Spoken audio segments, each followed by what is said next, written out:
մեծ փորձություն էր մեր ժողովրդի համար, բայց որից նաև մեր բանակը եւ մեր ամբողջ ժողովուրդը պատվով դուրս եկավ։ Եկեք մի պահ լրությամբ հարգենք բոլոր մեր հերոս նահատակների հիշատակը, որոնք իրենց կյանքի գնով կարողացան կանխել թշնամու առաջխաղացումը եւ պաշտպանել Արցախը 9 տարի առաջ։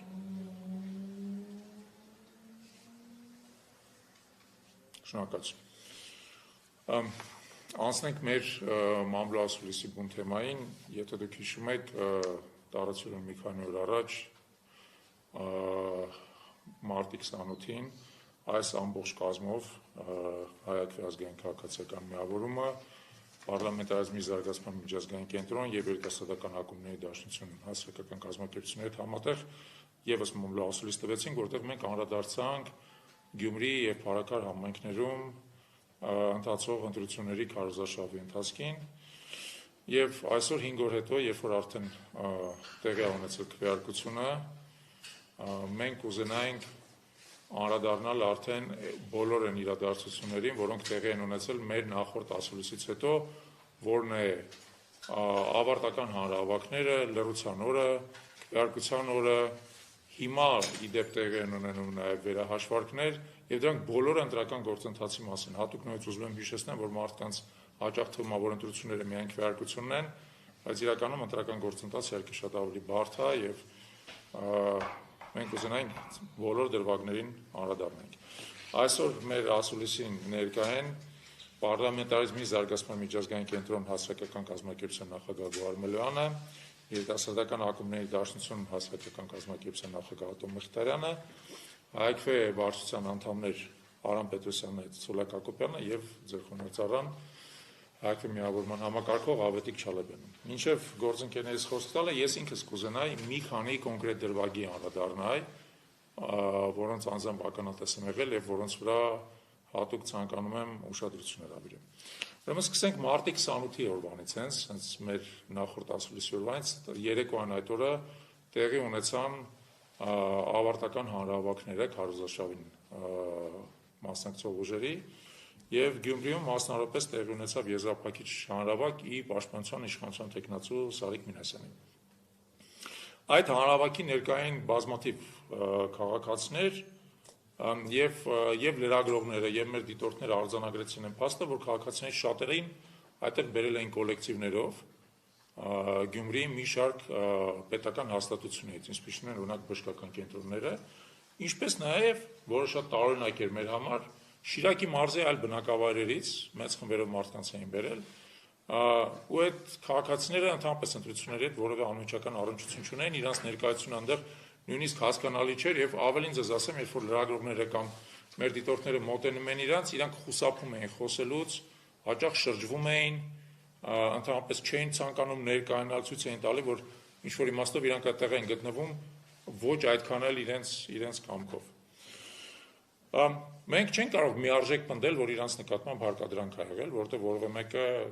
տեսախցիկի առաջ դա չի խոստովանել, բայց մյուս կողմից դատելով այդ ամբողջ պատկերից, նայած որ մարդիկ այդ հանրահավաքից արագ հեռանում էին նաեւ եւ այլն, մենք կարծում ենք, որ առնվազն կարելի է այդպիսի ենթադրություն անել եւ որ այդպիսի ենթադրությունը պետք է ստուգվի։ Հիշեցնենք ձեզ, որ Հայաստանի Հանրապետության քրեական օրենսգրքի 236 հոդվածը պատիժ է սահմանում, քրեական պատիժ է սահմանում քաղաքացիներին հարկադրանքով հանրահավաքի բերելու համար։ Ուստի մենք առաջարկում ենք Հայաստանի Հանրապետության դատախազությանը, որը ամբողջ այս ընտրական գործընթացի ընթացքում հատուկ ջանասիրություն էր ցուցաբերում ընտրական օրենսդրության եւ քրեական օրենսգրքի նաեւ խախտումներ արձանագրելու մասով, տվյալ դեպքում եւս ցույց տալ նմանատիպ ջանասիրություն եւ այս դրվագը հետաքննել։ Շատ քաղաքացիների դեմքեր ըստ էության ֆիքսված են տեսախցիկներում, այդ քաղաքացիներին կարելի է հրավիրել հարցաքննության, պարզել արդյոք իրենց կամքի նկատմամբ եղել է որոշակի անթույլատրելի ներգործություն, հարկադրանք եւ այլն։ Որովհետեւ ինչպես ես արդեն ասացի, 236 հոդվածի տրամաբանությամբ քրեական օրենսգրքի դա արգելված եւ քրեորեն պատժելի արարք։ Երկրորդ դրվագը, որի մասին ես կուզենայի խոսալ, եւ քվեարկության նախորդող, այսպես կոչված լռության օրը եւ քվեարկության օրը քաղաքացիական պայմանագրի պաշտոնական էջը Facebook-ում շարունակում էր քարոզչություն անել սեփական տեխնացուի օգտին, այդ քարոզչության այսպես ասած սկրինշոթերը մենք հատուկ պահպանել ենք եւ կներկայացնենք Կենտրոնական ընտրական հանձնաժողով, դա արգելված է։ Դա արգելված է ընտրական օրենսդրությամբ, սակայն դա տեղի ունի։ Դրան զուգահեռ քաղաքացիական պայմանագրի մի շարք քարոզիչներ, ինչպիսիք են Վիգեն Ծատրյանը, Հայկ Թորոյանը, Մեդիանյուզ եւ Civic AM կայքերը իդենտիկ բովանդակությամբ հակակարողություն են իրականացնում մասնավորապես Գյումրիում, թեև Փարաքարում եւս, բայց առաջին հերթին Գյումրիում քաղաքացիական պայմանագրի մրցակիցների նկատմամբ, որը եւս արգելված է լռության եւ քվեարկության օրը։ Հատուկ ցանկանում ենք նաեւ նշել, որ քաղաքացիական պայմանագրի падգամավոր Վահագն Ալեքսանյանը ընտրության օրը, այսինքն քվեարկության օրը, զրպարտչական հայտարարություններ արել իր պաշտոնական էջում եւ որը արտադրվել է նաեւ Civic-ում եւ Մեդիանյուզում, իդեպ ցույց տալով դրանց փոխկապակցվածությունը, զրպարտչական արտահայտություններ արել հայկվի դիտորդական առաքելության հասցեին, կոչելով այն կեղծ դիտորդական առաքելություն, որևէ կերպ դա չհիմնավորելով։ Իր բացատրությունը ընդհանրապես այն էր, որ 31-70 տեղամասում մենք կոնկրետ դրվագ ենք արձանագրել, որի դեպ վիճելի դրվագ է, որովհետև երկու կողմից էլ կարելի է դրան նայել, եւ այդ դրվագի արձանագրումը իր համար հիմք է հանդիսացել պնդելու, որ մենք կեղծ դիտորդական առաքելություն ենք, թեև մենք ըստ էության օրվա ընթացքում 98 ընտրական տեղամասում ենք աշխատել Գյումրիում եւ Փարաքարում եւ ոչ մի տեղամասից հանձնաժողովների նախագահներից, քարտուղարներից, անդամներից որևէ վերապահում մեր աշխատանքի հասցեն չի ընչել, որ մենք օրինակ խախտել ենք դիտորդի պարտավորությունները, ունեցել ենք որևէ կողմնակալություն, փորձել ենք քաղաքացիներ ուղղորդել այս կամ այն ուղղությամբ, բացարձակ որևէ վերապահում մեր աշխատանքի վերաբերած չի եղել, սակայն պարոն Ալեքսանյանը իրան թույլ է տվել այդպիսի զրպարտչական արտահայտություններ անել։ Ես հատուկ կարծում եմ, որ պարոն Ալեքսանյանը կամ պետք է ներողություն խնդրի հաշվի առնելով մասնապես իր հանրային կարգավիճակը, կամ պետք է փաստեր ներկայացնի, որ մենք որպես դիտորդական առաքելություն կեղծ ենք եւ հանդես են գալիս տեխնացուներից ինչ-որ մեկի օգտին։ Դա բացառված է բնականաբար եւ մենք միարժեք մերժում ենք այդպիսի կանխավարկածը, բայց կամ իսկապես թող ինքը այդպիսի փաստեր ներկայացնի կամ ներողություն խնդրի զրպարտության համար։ Նշեմ նաեւ, որ նույն այդ օրը պարոն Ալեքսանյանի հետ փոխկապակցված այդ նույն երկու կայքերը նաեւ իմ հասցեին են անձնապես զրպարտչական արտահայտություններ արել, նշելով, որ ես դատապարտված եմ, դատարանով դատապարտված եմ ուսանողներին հանրավայք տանելու համար եւ այլն։ Հատուկ ուզում եմ շեշտեմ այն մարդկանց, որոնք ընդհանրապես ասած չեն հասկանում ինչա անմեղության կանխավարկած։ Ուրեմն այդ նույն Մեդիանյուզի կողմից հրահարված, սադրված գործողությունից հետո արդեն 3 տարի անցել,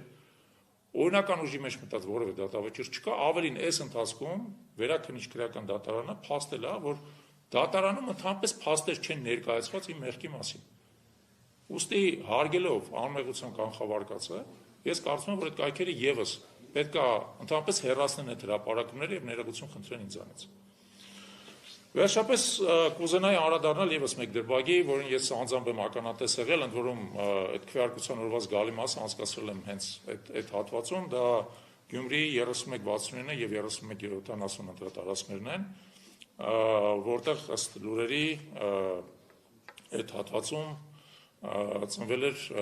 քաղաքացիական պայմանագրի տեխնացու Սարիկ Մինասյանը, որը այսպես ասած ծննդավայրն է։ Այս երկու ընտրատարածքները շատ կոնկրետ առանձնացել են ոչ միայն բարձր ընտրական մասնակցությամբ, այլև իշխանության տեխնացուի օգտին տրված անոմալ բարձր ձայնով։ Եթե Գյումրիում միջինում ստացել է 36% քաղաքացիների աջակցություն, ապա 69 ընտրատեղամասում ստացել է 57%, իսկ 70-ում 68%, որը ընդհանրապես ասած ամենաբարձր թիվն է որևէ տեխնացուի օգտին տված։ Այսինքն դա զուգորդվում է եւ բարձր ընտրական մասնակցությունը կոնկրետ տեխնացուի օգտին տված շատ բարձր ձայներ, որը ինքնին կարող էր նորմալ լինել, եթե այդ երկու ընտրատեղամասերի շուրջը եւ նրանց ներսում օրվա ընթացքում անընդհատ խախտումների մասին բողոքներ չստացվեն, ընդ որում ոչ միայն մեր դիտորդական առաքելությունից, այլև այլ դիտորդական առաքելություններից, վստահված անձանցից, լրագրողներից, դուք էլ եք ձեզանից ոմանք եղել այդտեղ եւ կարող եք ականատես լինել, որ այդ ընտրատարածքների շուրջը օրվա ընթացքում անընդհատ կային կուտակումներ, ընդ որում հիմնականում տես մոտապես նույն տեսքի, նույն կերպ հագնված, մոտապես նույն տարիքային խմբի եւ նույն սեռային խմբի քաղաքացիների, հա։ Մեկ, երկրորդը զգացվում էր, որ նրանք փորձում են ներգործել քաղաքացիների վրա, որոնք գալիս էին ընտրական տեղամաս, ավելին մենք կարողացել ենք արձանագրել այստեղ ներկա նաև Լեա Սարգսյանի աջակցությամբ, այդ ընտրատեղամասերի մեջտեղում ընտրատեղամասից տարածորեն 35 մետր հեռավորության վրա գործող ապօրինի ընտրական շտաբի արկայությունը, նույն Սարիկ Մինասյանի ընտրական շտաբի արկայությունը, քանի որ ներսում իր պաստառներն էին փակցված, որոնք եւս փորձում էին քաղաքացիներին ուղղորդել, եւ երբ որ մենք փորձեցինք այդ շտաբը ներթափանցել, բնականաբար տեղի ունեցավ այն միջադեպը, որը շատ գիտեք, երբ որ մեզ պարզապես արգելեցին ներս մտնել, թե դա հանրային տարածք էր։ Նաև ընտրատարածքների ներսում 69 ընտրատարածքից պարբերաբար բողոքներ էին ստացվում կուտակումների մասին, որոնք անթույլատրելի են, 70 ընտրատեղամասից, որը մի քիչ ավելի ծավալուն էր իր չափերով, բողոքներ են ստացվել մի քանի անգամ բաց քվեարկության մասին, ուստի այդ բոլորը համախմբի մեջ, եթե մենք դիտում ենք, կարող ենք ենթադրություն կատարել, որ այդ կոնկրետ երկու տեղամասերում քվեարկության արդյունքները հավաստի չեն եւ չեն արտացոլում բնակչության իրական կամքը։ Եվ մենք կոչ ենք անում կենտրոնական ընտրական հանձնաժողովին հատուկ ուսումնասիրել այդ երկու ընտրատարածքներից ստացվող բոլոր բողոքները եւ որոշում կայացնել արդյոք վավեր են ճանաչվում այդ երկու ընտրատեղամասերում տեղի ունեցած քվեարկության արդյունքները։ Այսքանով ես ավարտեմ ելույթի մասը եւ խոսքը փոխանցեմ Տիկին Մելոյանին։ Խնդրեմ։ Ողջույն հարգելիներս,